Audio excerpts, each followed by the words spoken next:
கர்த்தருடைய பரிசுநாமத்துக்கு ஸ்தோத்திரம். இந்த காலத்துல நம்ம அதிகமா பார்க்கிறது என்னன்னா, சத்துருவானவன் நம்முடைய பிள்ளைகள அதிகமா அட்டாக் பண்றான் இல்லையா? அதாவது அவனுக்கு என்னன்னா, தேவனை விட்டு இந்த கிறிஸ்துவ பிள்ளைகள வழி விலக செஞ்சிரணும்.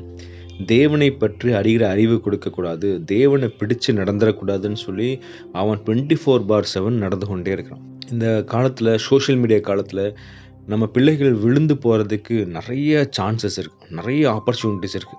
ஆனா, பெற்றோர்களாகிய நம்ம பிள்ளைகளுக்காக நம்ம என்ன பண்றோங்க? பிள்ளைகளுக்காக ஜெபிக்கிறோமா? நம்மளுடைய ஜெபம் என்னவா இருக்குதுன்னா, நம்ம பிள்ளைகளோட எதிர்காலத்துக்கான தேவைகள். எக்ஸாம்பிள் நல்லா படிக்கணும், நல்லா வேலை செய்யணும், நல்ல பெரிய கம்பெனில வேலை கிடைக்கணும், நல்ல பொண்ணு பார்த்து கல்யாணம் பண்ணி வைக்கணும், நல்ல பையன பார்த்து கல்யாணம் பண்ணி குடுக்கணும், அவனுக்கு ஒரு சொத்து சேர்க்கணும். இததான் நம்மளுடைய எண்ணங்களா இருக்கு. அதெல்லாம் இந்த உலகத்துல கடவுள் கொடுப்பாருங்க.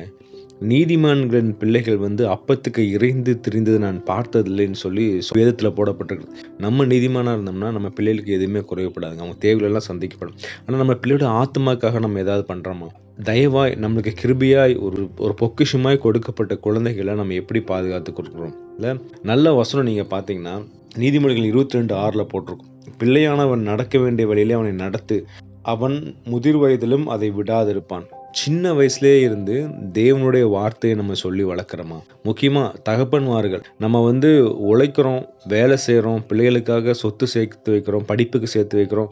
ஆனா அந்த பிள்ளையோட ஆத்துமாக்கு என்ன வேணும்னு சொல்லி நம்ம கடவுள்ட்ட கேட்டு நம்ம பிள்ளைகளுக்கு செய்றோமா? சண்டே கிளாஸ் போறாங்க, என்ன கத்துக்கிறாங்க? தேவனுடைய வார்த்தை அவங்களுக்குள்ள போய் கிரியை செய்யுதா? இல்ல வெறும் ஒரு கதையாய் ஏதோ ஒரு ஹிஸ்டரி புக் படிக்கிற மாரி பிள்ளைகள் படித்துட்டு வராங்களா?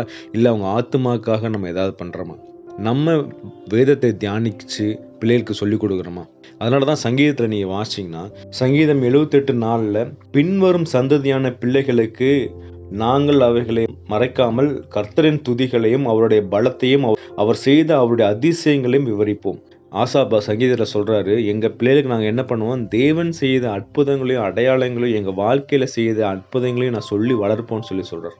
நம்ம பிள்ளைகளுக்கு என்ன சொல்லி வளர்க்குறோம்? நம்ம பிள்ளைகளுக்கு நம்மளுடைய கஷ்டமெல்லாம் தெரியக்கூடாது. அவன் சந்தோஷமா இருக்கணும்.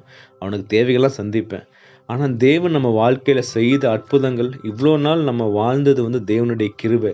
நம்ம வாழ்க்கையில ஒவ்வொரு அற்புதங்களும் கடவுள் என்னை இப்படி வழிநடத்தினார். நான் ஒரு பிரச்சனையில போயிட்டு இருந்தேன். தேவன் என்னை இப்படி காப்பாத்தினார். நான் ஒரு பாவத்துல விழ போயிருந்தேன். அப்ப எனக்கு இந்த வசனம் கிரியை செய்ததுன்னு சொல்லி நம்ம பிள்ளைகளுக்கு சொல்லிக் குடுக்குறோமா? இல்ல. 24/7 பிள்ளைகளுக்கு என்ன பண்றோம்?